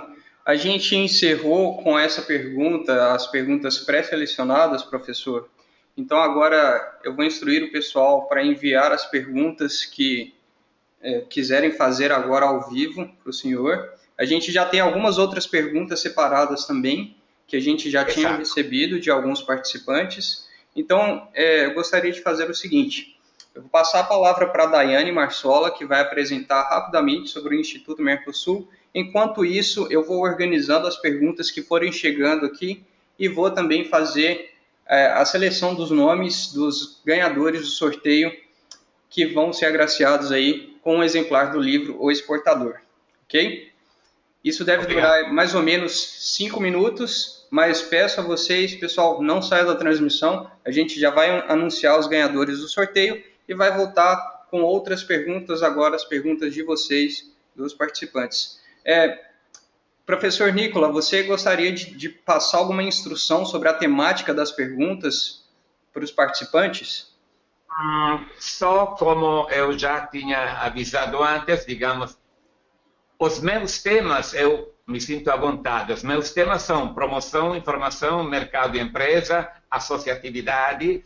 Quer dizer, eu estou mais no micro, no sentido que como a empresa pode enfrentar o mercado externo.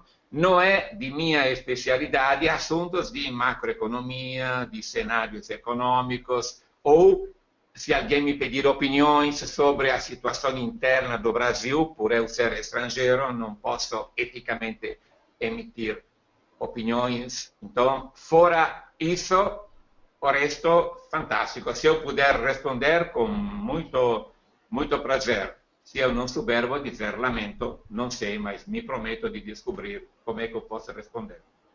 Tá certo, professor. Muito obrigado. A gente já volta, então, contigo para responder as perguntas dos participantes. E agora eu vou passar, então, a palavra para a Daiane Marsola.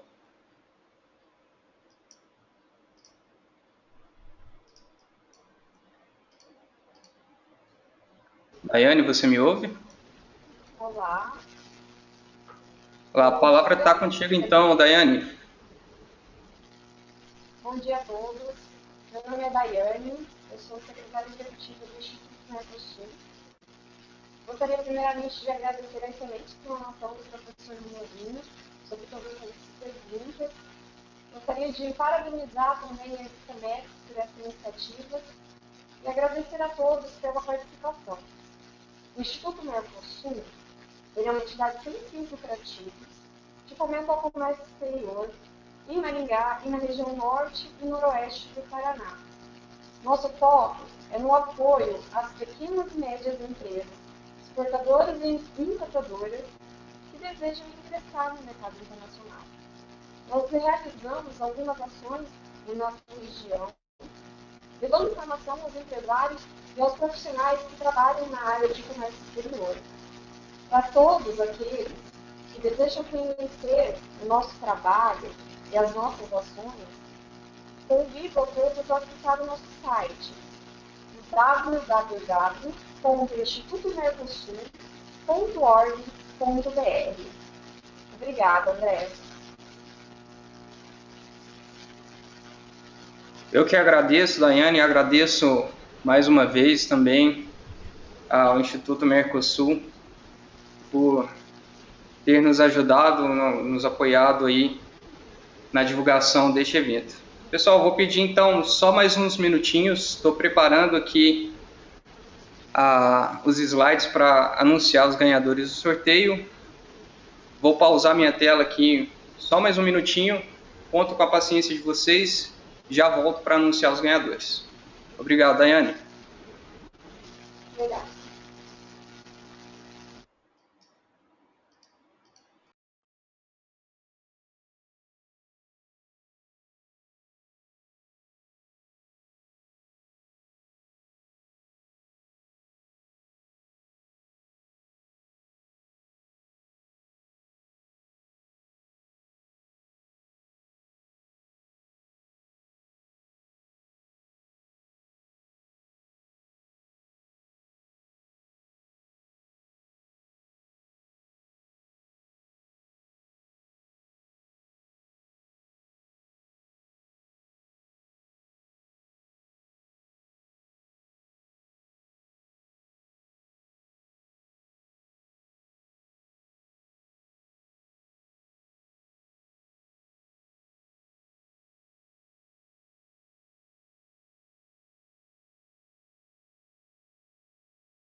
Olá, pessoal, estou de volta. Obrigado pela paciência. Já organizei aqui o slide com os ganhadores do sorteio do livro O Exportador. Gostaria de agradecer novamente ao professor Nicola Minervini e à editora Personal Education do Brasil por carinhosamente nos ceder 5 exemplares do livro O Exportador. Eu selecionei, pessoal, vocês que estão participando ao vivo agora conosco. Selecionei alguns nomes aqui. Prometo que não houve favorecimento de ninguém. Eu selecionei nomes de pessoas que eu ainda não conheço pessoalmente. E agora anuncio os nomes, então. Peço que vocês olhem aí na tela. Se vocês identificarem o nome de vocês, entrem em contato com a gente. Vou ler o nome aqui. Amir. Não sei como pronunciar o seu sobrenome, então não vou arriscar, mas temos o Amir, o Carlos Alberto Fernandes, a Cristiane Taveira, a Jennifer da Silva e a Vivian Moraes. Coloquei o e-mail de vocês aí, só para não ter possibilidade de ter um nome duplicado. Então, meus parabéns a todos vocês que estão com o nome aí na tela. Vocês ganharam o livro O Exportador, do professor Nicola Minervini. Se por acaso vocês já tiverem algum exemplar desse livro, peço que me informem para que a gente sorteie para outra pessoa, para que outra pessoa possa ter a oportunidade de receber esse valioso livro. Peço que entrem em contato conosco através do e-mail contato@educomex.net ou através do meu e-mail andré.barbosa@educomex.net. Peço que me informem que vocês foram os ganhadores. Eu vou ter aqui a lista para confirmar e eu vou pedir para vocês o endereço de vocês e a gente vai enviar os livros para vocês sem custo nenhum. É a Educomex que vai bancar o envio para vocês. Então, novamente, meus parabéns. Tá aí, só mais alguns segundinhos com os nomes de vocês na tela. E façam todos um bom proveito desse livro que é excelente. E quem não ganhou, gente, recomendo que vocês adquiram o livro. Várias lojas aqui de livros no Brasil oferecem esse livro. Pesquisem na internet. Vai ser uma ótima aquisição. Como o Minervini falou, informação e a informação correta é o que mais importa aí para você começar a exportar bem, começar da maneira certa. Então, recomendo que vocês adquiram o livro do professor Nicola Minervini. Bom, recebemos já algumas perguntas aqui, professor. Vou abrir teu microfone novamente. Já está com o microfone aberto. Okay. Eu vou ler, então, as perguntas para você. Pessoal, a gente já tinha recebido algumas perguntas antes, então eu vou fazer da seguinte forma. Eu vou ler uma pergunta que a gente já tinha recebido anteriormente e uma pergunta que a gente recebeu agora. No meu relógio aqui são 11h30, a gente pode ir até perto de meio-dia para a gente responder o maior número de perguntas. E a gente vai variando então, o pessoal que enviou a pergunta agora e do pessoal que já havia enviado a pergunta anteriormente. Vamos lá então, professor. Vamos lá. A primeira pergunta é do Bruno Pinto e ele pergunta o seguinte: desde a primeira publicação do seu livro O Exportador, lido por mim, até esta última edição do livro, o Brasil enfrentou muitos desafios políticos e econômicos. Se o senhor pudesse pontuar o Brasil em seu grau de maturidade de internacionalização de 0 a 10, onde estaríamos? Essa pergunta é do Bruno Pinto Tavares. Ele agradece e ele diz que é gerente de exportação de indústria farmacêutica. Ok, Bruno, ti agradeço da pergunta. Sem dúvida, é uma pergunta muito difícil, mas ainda eu sou 25 anos que, infelizmente, não moro no Brasil. Então, obviamente, eu não acompanho o dia a dia. Eu acompanho quando eu tenho vindo ao Brasil, acompanho através do internet, mas, obviamente, digamos, eu diria, não tenho todos os requisitos para responder com muita propriedade isso, mas tentando responder a tua pergunta. Bom, desde a minha primeira edição, que foi 9 de julho de 91, até essa sexta edição. Bom, primeiro, como vocês sabem muito bem, 25 anos atrás, talvez a exportação brasileira não passava de 5, 10 bilhões de dólares, e hoje estamos em um patamar de 200 e tanto bilhões de dólares. Então, sem dúvida, claro que não foi só, digamos que o mundo cresceu, o comércio exterior cresceu, o Brasil não acompanhou, se isso serve como parte da pergunta. Houve progresso, sem dúvida, mas o Brasil não acompanhou com a mesma velocidade. Se o mundo foi a 100 por hora, o Brasil foi a 50, a 60 por hora, em termos de comércio internacional. A. B. Que nota eu daria? Me coloque em uma posição meio difícil. Eu posso te dizer que o Brasil, não sou eu que digo, basta ver as estatísticas, basta ver as informações dos fóruns internacionais, é um dos países mais fechados no mundo. Então, isso já nos diz que a gente não é que fez muito progresso nesse setor. Honestamente, se eu tenho que dar uma nota de 0 a 10, eu diria 4. Honestamente, de 4 a 5. Estou falando nesses 25 anos que está durando a edição do livro, que eu tenho, de uma certa forma, acompanhado o Brasil. Alguém pode me dizer, puxa, mas por que só 4? Gente, quantas empresas estão exportando no Brasil? Que eu saiba, ao redor de 20 mil, 25 mil empresas.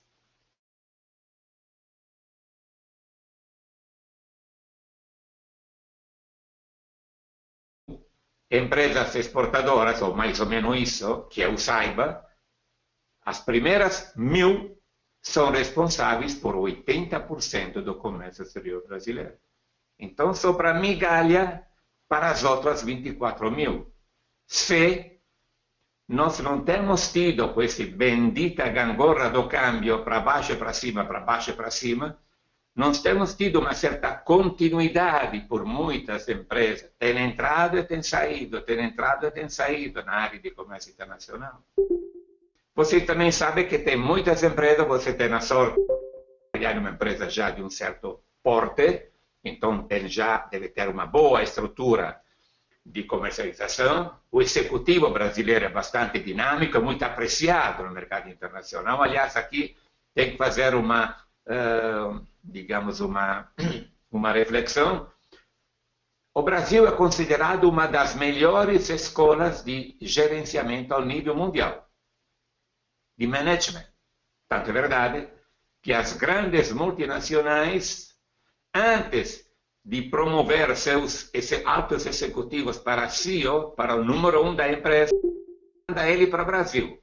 Se ele sobrevive, aí ele é promovido lá fora. Se não sobrevive, amém. O que quer dizer isso? Que o Brasil, se você conseguir sobreviver no Brasil, estou falando obviamente a nível gerencial, a nível de gerenciar uma empresa, você tem que ser muito bom. Então, para você gerenciar a exportação no Brasil, além de ser um técnico, além de ser preparado, tem que ser um artista. Tem que ser um tremendo diplomático. Porque a maior, na minha opinião, se alguém me perguntar, mas qual é a maior dificuldade para exportar? Eu já tenho a resposta. É a empresa. Não é o custo do Brasil, o câmbio, a companhia. É mais difícil vender a ideia de exportação na empresa do que vender o produto lá fora. Então, tentando de responder a tua pergunta, sem dúvida, vocês que trabalham no Brasil, é um trabalho árduo, difícil, tem pouco apoio. O Brasil, a nível macro, repito, não são os números que nos dizem, tem sido muito isolado, protecionista, tem sido fora, tem ficado fora da grande revolução que tem acontecido no mundo. Quando se você vai em Xangai, você vai em Hong Kong, você respira internacionalização.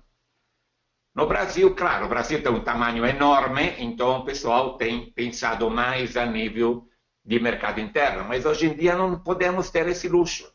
Mesmo com um grande mercado interno, e às vezes nem grande é, nós temos que pensar necessariamente na internacionalização. Porque uma empresa que exporta está fazendo a melhor escola de competitividade. Porque para você exportar, tem que melhorar o produto, a embalagem, a marca, o custo, etc, etc, etc. Então, não é uma resposta concreta à tua pergunta. Se eu tenho que dar uma nota, eu diria, daria em um 4, de 4 a 5. A nível de número, claro, de 4 bilhões a 240, 50, não tenho dado exato, sem dúvida, mas nós temos limitado a Coreia. Só que o comércio exterior a nível mundial tem ido a 100 por hora, eu acho que nós temos ido a 50, 60 por hora. Essa é a minha resposta, espero que responda em parte, e desculpe se não tenho resposta concreta para a tua pergunta. Ok, professor, muito obrigado. Agora a gente tem uma pergunta do Adriano Alves. Ele pergunta o seguinte: por que em alguns setores no atual cenário econômico há empresas que acham inviável exportar, mesmo com a alta do dólar? Eu tenho a resposta pronta. Provavelmente a empresa não quer sair da zona de conforto.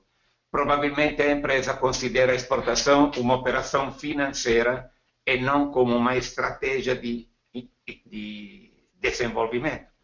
Claro, pode me dizer, não, mas a empresa está fantástica, está vendendo de Belém a Porto Alegre, está ótima, o Brasil inclusive está pequeno para ela, mas hoje em dia você tem que pensar internacional, você não pode pensar local, você tem que pensar a nível internacional. Então, tratando de responder à pergunta, eu imagino que ou não quer sair da zona de conforto, claro, que é mais prático vender de São Paulo a Belo Horizonte do que vender de São Paulo para Frankfurt ou para Nova Delhi, ou considera a exportação não como uma estratégia, mas como uma operação financeira. Então, por que eu tenho que me quebrar a cabeça para vender lá fora quando aqui dentro estou vendendo bem? Errado. Porque com a liberalização do comércio internacional, amanhã você pode ter na esquina alguém que pode te pisar nos pés a nível de mercado. Então, essa é a minha... Claro, precisaria, digamos, conhecer bem a fundo o tema, mas eu conheço várias empresas que dizem, não, mas exportação é complicada, não me interessa. Cuidado, que se você não exporta, você não aprende a ser competitivo. Repito, tem casos, nós temos casos de excelência no Brasil, mas quantas? São poucas. Próxima. Ok, professor, muito obrigado. Pessoal, só queria avisar antes de passar para a próxima pergunta que, por causa do tempo, a gente vai ter tempo só de responder mais 2 perguntas, que a gente já está chegando perto de meio-dia e a gente ainda tem que fazer as considerações finais, mas que depois eu vou conversar com o professor Nicola Minervini e sabe a gente possa organizar algum outro evento ou quem sabe até um artigo no blog para possivelmente responder as outras perguntas. Bom, mas seguindo em frente então com a próxima pergunta, que é da Zélia Gonçalves. Ela pergunta o seguinte: professor, como identificar o potencial competitivo de um negócio face a um mercado global? Volto ao assunto da feira. Como é que eu posso saber se o meu produto é um produto global, se é um produto que dá para brigar no mercado internacional? Se eu estou produzindo vestuário, eu vou na maior feira do mundo de vestuário, por exemplo, uma delas é IGEDO na Alemanha, abre e fecha parêntese, Alemanha é o país das feiras. Então, eu vou na feira número 1, em 3 dias me tirei a dúvida. Em 3 dias eu vou entender se de 0 a 10 estou em 2, estou em 8, estou em 12. Vou identificar possíveis novos fornecedores de componentes de matéria-prima. Vou identificar, talvez vou buscar novas ideias. Quer dizer, respondendo concretamente a essa pergunta, a primeira coisa para fazer é visita. Vai me dizer, não, mas eu vou no Google, eu vou dar uma olhada. Cuidado que no Google você não encontra gente. Encontra uma telinha. Você não vai tocar com a mão o produto. Você não vai ter aquele sentimento, aquela química importantíssima. Você visitando o outro país, você vai ver a feira, então em 3 dias você vai ter o mundo a teu alcance. Estou falando de feira número 1 a nível mundial. Tem todos os que contam, os mais importantes. Então, essa é a minha sugestão. Procurar se medir. Foram para se medir: A, visitar feiras internacionais; B, talvez ter acesso, dependendo do teu produto, aos bancos de dados, à base de dados dos vários institutos nacionais de propriedade intelectual. INPI, por exemplo, no Brasil tem o INPI, no mundo tem o OMPI, Organização Mundial de Propriedade Intelectual. Então, às vezes você pode ter boas informações para ver como anda o teu produto com relação aos produtos que foram já patenteados a nível mundial. Isso é importante por 2 motivos. A, evitar de inventar algo que já foi inventado, porque talvez eu vou gastar um monte de dinheiro para inventar alguma coisa, mas esse produto na Finlândia, em Hong Kong ou, sei lá, na Espanha, talvez já é produzido. Mas devido a que eu tenho poucas informações, eu posso não saber. Você vai me dizer, não, mas eu não tenho dinheiro nem tempo para visitar a maior feira do mundo. Existem várias fontes de informações, e no vocês têm 300 links só no capítulo informação, mais ou menos.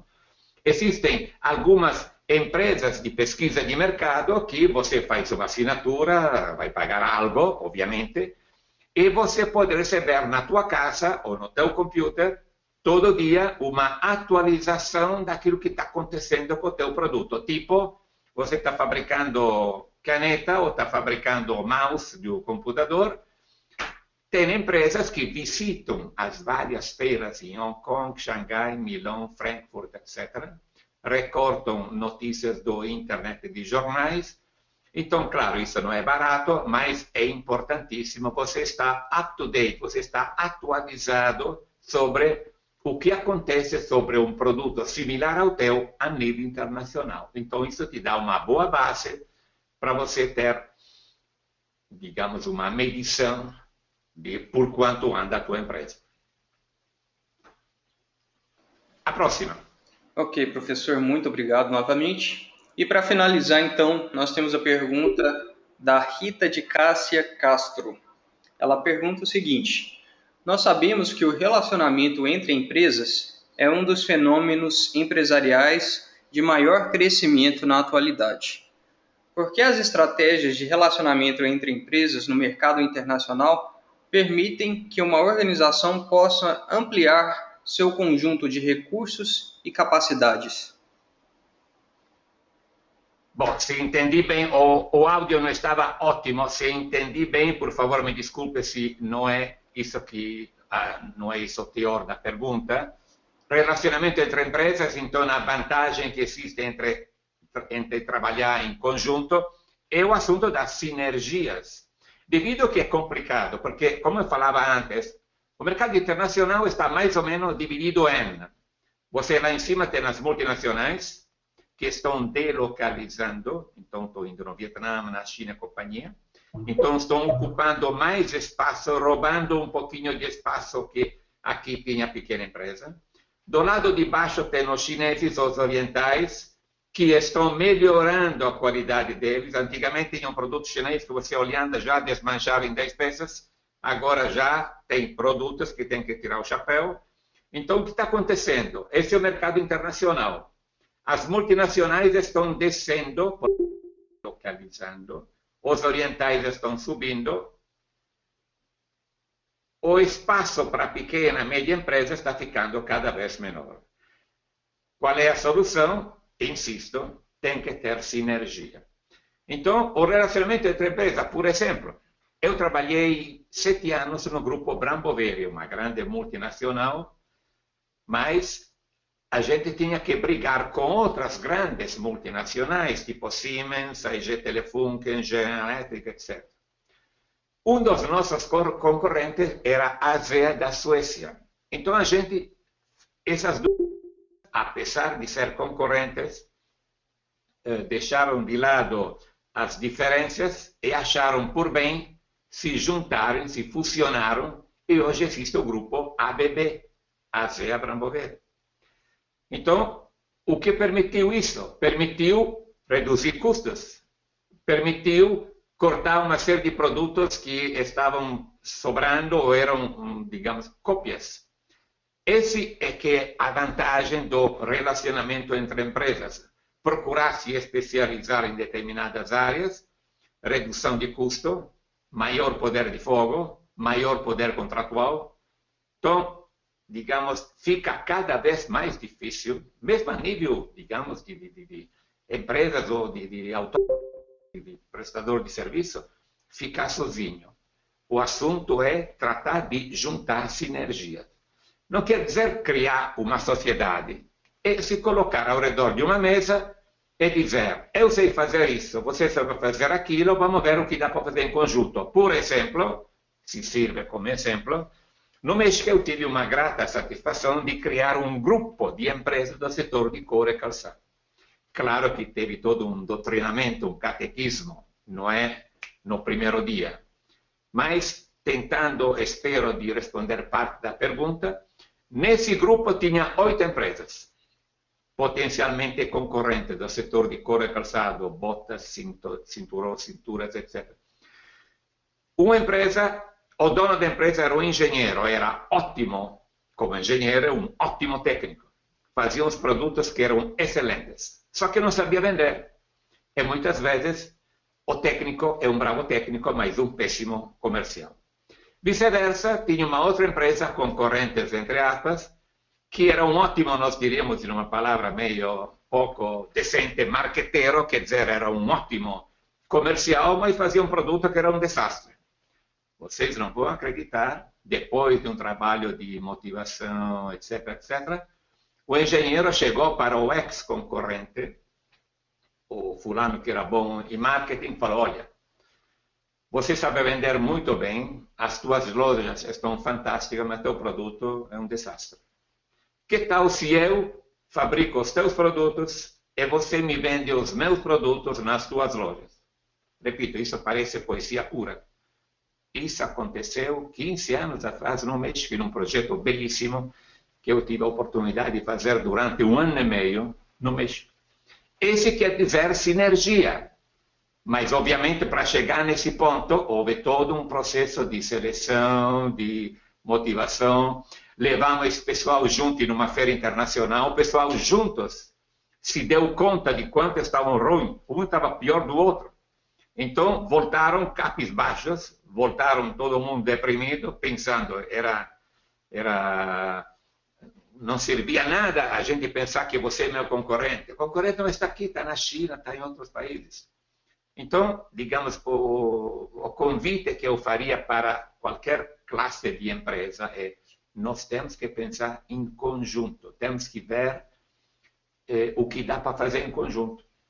Então, eu tive a sorte, a oportunidade de gerenciar vários processos o espanhol diz de agrupamento, de juntar empresas, juntar não a nível acionário, colocamos ao redor de uma mesa, eu dei para eles um papel em branco, tracei uma linha aqui, eu pedi para eles o que é que dá para fazer em conjunto, o que é que dá para fazer, o que é que deve ser feito por conta própria.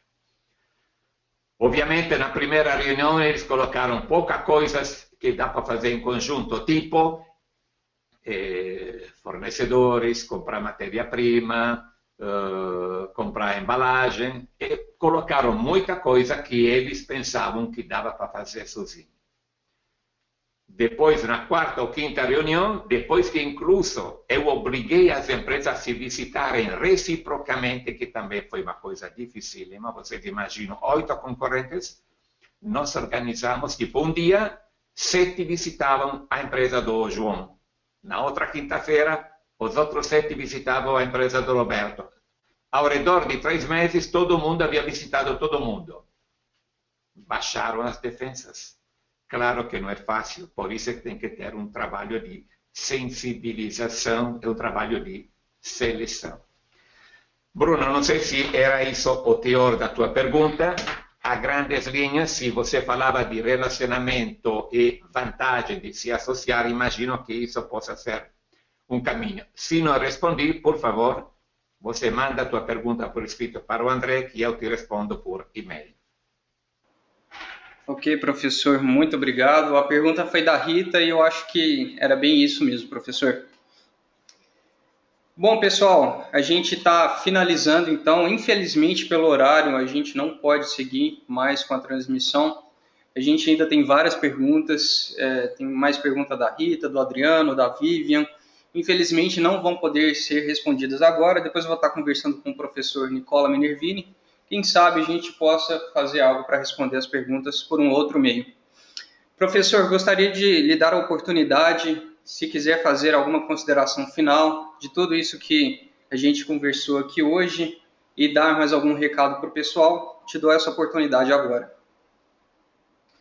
Bom, antes de tudo, agradeço a você, André, e do Comex, os patrocinadores. Agradeço a vontade e a participação do pessoal que assistiu, apesar, repito, de ser sábado de manhã, mas infelizmente nós temos um problema de fuso horário diferente. Atualmente nós temos 5 horas de fuso horário diferente.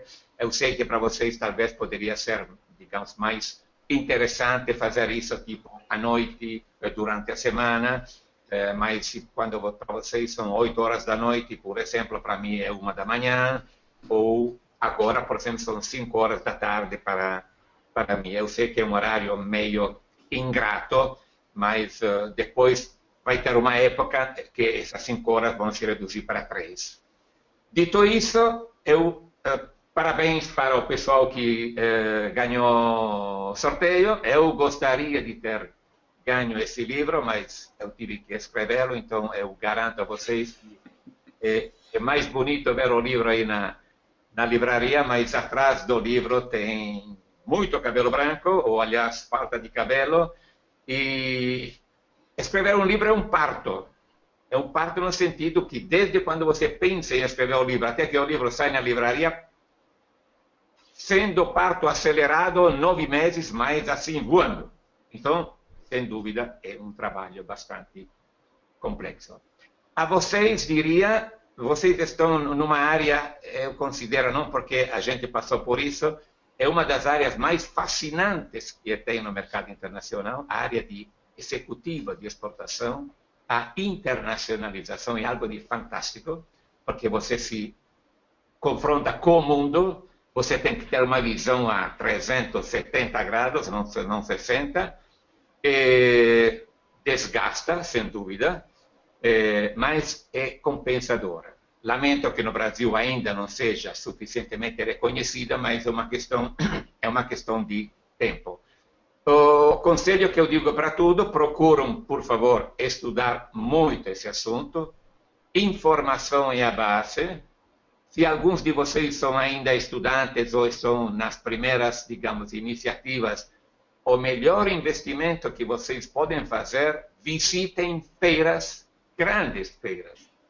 Não precisa ir para Frankfurt ou para Xangai, até em São Paulo tem feiras de caráter internacional, por exemplo, a Cosmoprof, cosmética e companhia, e tem a Feira Fispal, tem de autopartes, quer dizer, tem, mesmo se você está em um outro setor, não importa, a visita a uma feira é um banho de internacionalização, falando de feiras internacionais. Então, estudem, visitem feiras, procurem identificar, porque na área de comércio exterior é um mundo. Tem logística, contratualística, despacho, assuntos alfandegários, marketing. O meu tema, como vocês estão vendo, é um pouco diferente. O meu tema eu chamo de engenharia da exportação, porque não é marketing, não é a parte burocrática administrativa, importantíssima, é mais o dia a dia. Como é que eu faço para estar no mercado externo? Então, eu diria, esses estão... E, olha, no internet tem um monte de grupos de Facebook e de LinkedIn, surgiram muito de LinkedIn, que tem discussões extremamente interessantes e vocês podem ter, digamos, ótimas aulas só lendo e participando nesses debates. Obrigado a vocês. Esperamos nos encontrar em uma outra oportunidade, virtualmente ou presencialmente em algum evento no Brasil. Obrigado e um bom almoço para vocês. Estou vendo que é quase meio-dia para vocês. Para mim está na hora de tomar um cappuccino, por ser a hora da merenda. Obrigado, André, e obrigado a vocês todos. Professor Nicola, a gente que agradece, nós nos sentimos honrados em ter tido essa oportunidade de ouvir um pouco dos seus conhecimentos, da sua sabedoria. O pessoal aqui, alguns já elogiaram bastante, o Adriano, a Rita, a Zélia, todos têm elogiado aqui já pelo chat a iniciativa e as informações que o senhor compartilhou. Nós esperamos aqui na Educomex que em breve possamos fazer outras iniciativas abertas ao público e talvez alguns cursos. Então, a gente vai continuar a conversa, vamos continuar em parceria. Agradeço muito mesmo, imensamente, a sua disponibilidade em ter aceitado participar dessa iniciativa conosco. É um prazer transmitir experiências, transmitir a vida. Então, para mim, digamos, é sempre um prazer estar com alunos, estar com participantes, aprendendo do pessoal. Então, para mim, é digamos, uma gratificação. Ok, professor Nicola, mais uma vez, muito obrigado e uma ótima tarde aí para você, já que você está 5 horas à frente. Obrigado. Bom, pessoal, a gente está chegando ao fim, então, da transmissão. Agradeço muito a vocês que participaram ao vivo conosco. Gostaria de incentivar você a compartilhar com seus amigos, seus colegas de trabalho, de faculdade, essa entrevista. Com certeza, eu tenho certeza que foi útil para todos vocês. Em algum momento você deve ter ouvido uma informação de muito valor para a sua vida profissional e para o seu entendimento do comércio internacional como um todo. Eu agradeço a participação. Em breve, a gente vai compartilhar a gravação desta transmissão com todos que participaram. E gostaria de, mais uma vez, falar, se você tiver algum comentário ou sugestão ou dúvida, envie um e-mail para a gente. Nosso e-mail está aí na tela, é contato@educomex.net. E gostaria, só mais uma última vez, de incentivar você também a visitar o nosso site educomex.net e conhecer os nossos cursos, nossos materiais gratuitos e nossos artigos no blog. O objetivo da Educomex, pessoal, é fomentar o conhecimento na área de comércio exterior. E nossos cursos, a gente procura fazer coisas, tratar de assuntos de maneira prática e a preço acessível. Então, incentivo vocês a irem lá, conferir nossos cursos e também incentivo vocês que não ganharam o livro do professor Nicola Minervini a adquirirem esse livro. Eu, particularmente, já li alguns trechos, já usei em trabalhos quando eu estava estudando, e é realmente um livro excelente. Ok, então, agradeço uma última vez a vocês todos que participaram. Estou à disposição através do e-mail para ajudá-los e para receber os seus comentários e sugestões. E desejo a vocês um bom almoço e um ótimo final de semana. Muito obrigado e nos vemos em outras iniciativas. Até mais.